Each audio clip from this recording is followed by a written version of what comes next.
మన వ్యవస్థ ఎలా వాడుకుంటారు, సో వాళ్ళు వాడుకున్న దాన్ని వాళ్ళు రివెంజ్ ఎలా ఉంటది అనేది చాలా బాగా చూపించారు. సో కొరటాల గారు సమర్పణ అంటే తనకు ఎంత స్టోరీ నచ్చితే తను సమర్పించాలని నిజంగా సాంగ్స్ కానీ లవ్ స్టోరీ కానీ కొత్తగా ఉంది.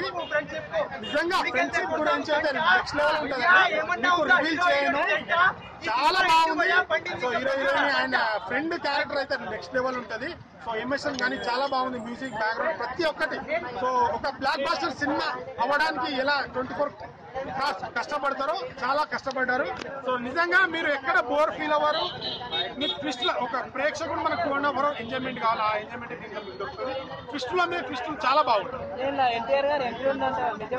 ఎన్టీఆర్ అన్న ఎంట్రీ ఏం లేదు, బట్ సో ఎన్టీఆర్ అన్న మూవీ రిలీజ్ అవుతుంది, అక్కడ ఒక ఫైట్ ఉంటుంది.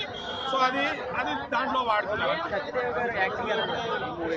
నేను చెప్తున్నాను కదా, నేను తన సినిమాలు రిలీజ్ అయిన కొంతవరకు చూశాను.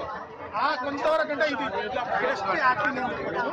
అసలు నిజంగా ఈ సినిమా ద్వారా తనకి ఇంకా మంచి సినిమాలు వస్తాయి అండ్ ఇంకా ఫ్యాన్ బేస్ పెరుగుతుంది. నిజంగా యాక్చువల్ తన వాయిస్ అంటే నాకు ఇష్టం, నాకే అని కాదు చాలా మంది తన వాయిస్ డెలివరీ అంటే చాలా ఇష్టం. సో దీంట్లో అయితే నెక్స్ట్ లెవెల్ తన సో కెరియర్ లో పీక్స్ తన యాక్టింగ్ ఉంటుంది, చాలా బాగా.